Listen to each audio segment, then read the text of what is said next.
안녕하십니까. 거꾸로 투자하는 쇼킹 부동산입니다. 이번에도 똑같이 당할까 시작해보겠습니다.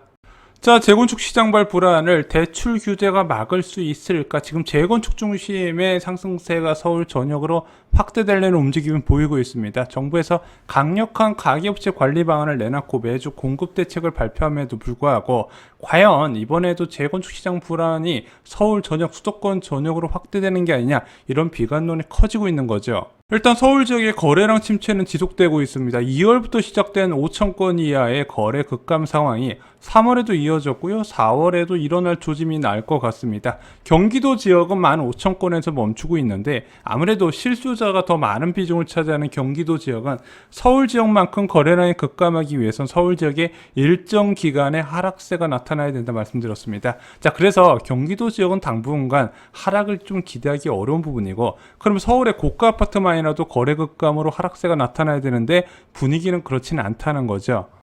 자, 일단 매수 우위 지수가 3주 연속 반등을 하고 있습니다. 서울 지역이 84.9까지 올라갔어요. 여전히 매도자 많음 시장을 유지하고 있고 거래도 붙고 있지는 않지만 집주인들은 그에 개의치 않고 호가를 계속해서 올리고 있습니다. 전반적인 매수 우위 지수 상승이 수도권 전역으로도 확대되는 모습이 나타나고 있습니다.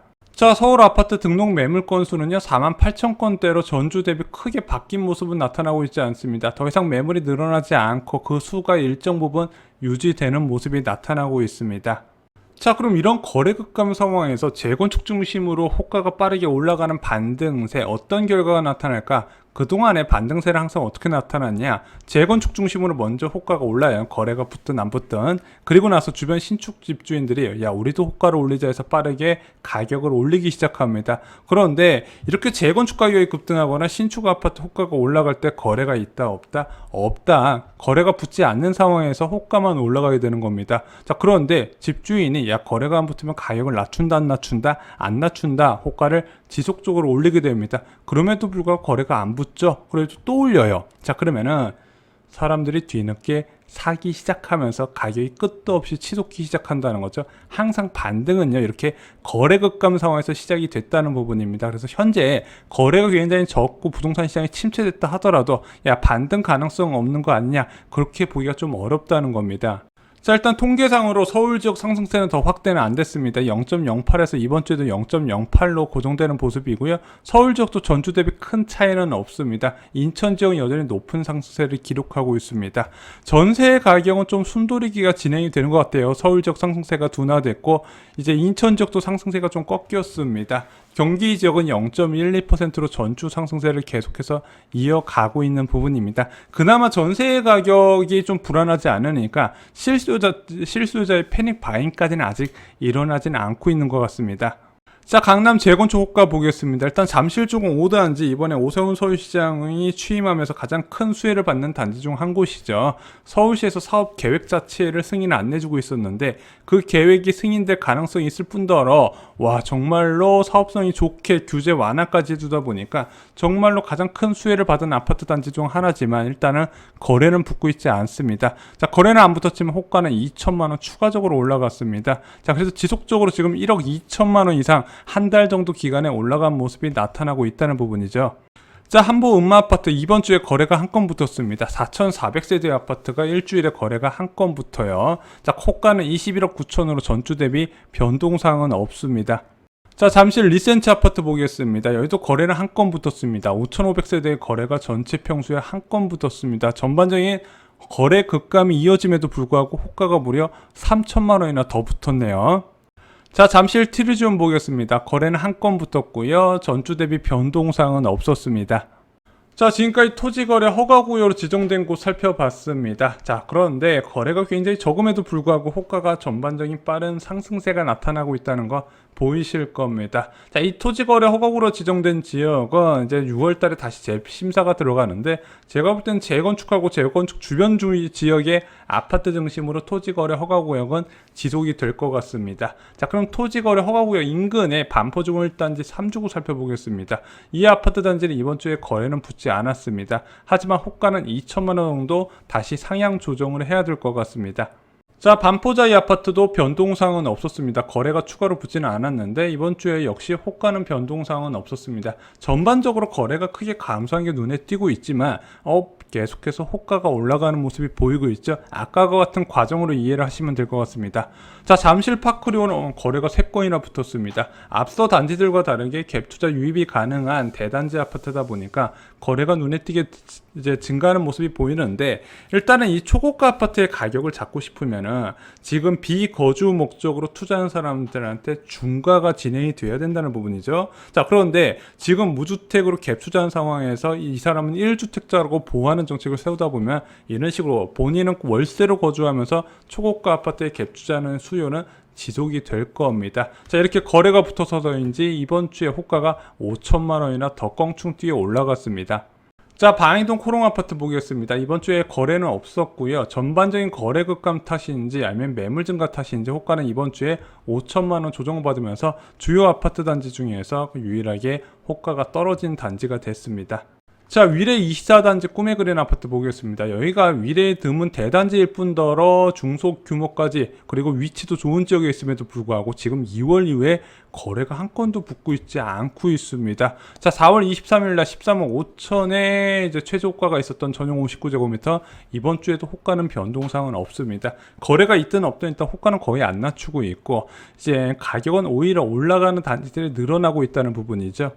자, 지난 시세와 비교 요약해 보겠습니다. 잠실조공 5단지 2천만원 올라갔고 음마아파트 변동사항은 없습니다. 리센츠도 3천만원 올렸고 트리지온 변동사항은 없었습니다. 반포조공 1단지 거래 없음에도 불구하고 2천만원 추가 상승했고, 반포자이 변동사항은 없고 파크리오는 무려 5천만원이나 올랐습니다.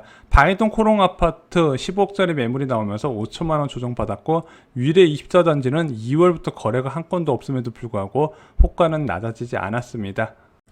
자, 한국 부동산원 통계 좀 더 자세히 살펴보겠습니다. 전반적으로 수도권 상승세가 조금 둔화된 모습이 나타나는데, 아까 말씀드렸던 경기 인천 지역 상승세가 둔화가 전체적인 상승률 둔화로 나타나지만 여전히 뜨겁습니다. 이게 상승률이 둔화됐다는 거지 상승률이 하락세로 반전했다는 뜻은 아닙니다. 자, 강남 강북 모두 다 고른 상승세가 나타나고 있는데, 강남 지역 상승세가 더 확대되는 부분 결국에는 재건축 이슈 때문이다, 이렇게 보시면 될 것 같고요. 전세 가격은 그나마 안정된 흐름으로 지속이 되고 있습니다.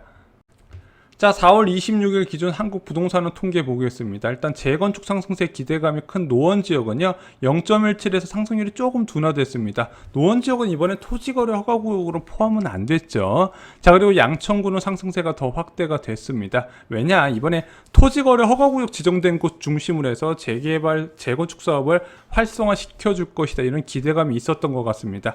동남권 지역은 전주 대비 큰 변동사항은 없었습니다. 하지만 여전히 재건축 기대감, 재건축 단지가 많은 서초구, 강남구, 송파구는 0.1% 이상의 상승세를 기록하고 있습니다. 영등포 지역도 상승률이 0.1%로 확대됐는데, 다 아시다시피 여의도 지역에 이제 개발 호재가 있기 때문이죠.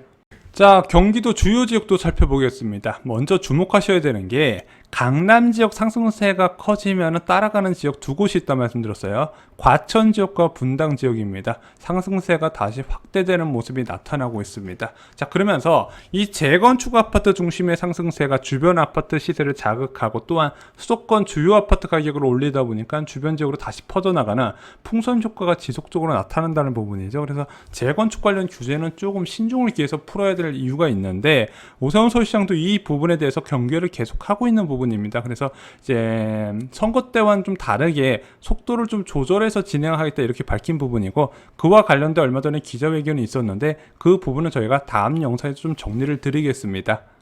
자, 또한 경기도 다른 지역도 살펴보겠습니다. 경기도 지역은요 지금 과열 양상이 뛰는 곳이 굉장히 많습니다. 왜냐, 서울 지역과 투자 수요가 많은 서울 지역과 다르게 경기도 지역은 실수자들도 대거 매수에 나서는데, 경기도 지역 전세 가격 상승률이 여전히 높거든요. 그러다 보니까 야, 이 가격 줄 바엔 그냥 사겠다, 실수요자들이 대거 접근이 된다는 거죠. 과거에 투자자 중심으로 시장이 형성되면서 가격이 올라갔던 거 지금 실수요자 중심으로 형성되면서 그 매물을 받아주고 있는 양상이 이어지고 있다는 겁니다. 자, 그런데 주택가격이 워낙 많이 오르다 보니까 내가 희망하는 지역보다 더 외곽 지역에 매수하는 현상이 나타나니까 지금 경기도 외곽 지역 끝까지 가격 상승세가 지속이 되고 있는데 앞으로 분양도 이런 지역은 많이 공급이 될 겁니다. 개인적으로 절대 추천하지 않습니다. 차라리 2년에서 4년 기다리는 한이 있더라도 3기 신도시를 청약하시기 바랍니다.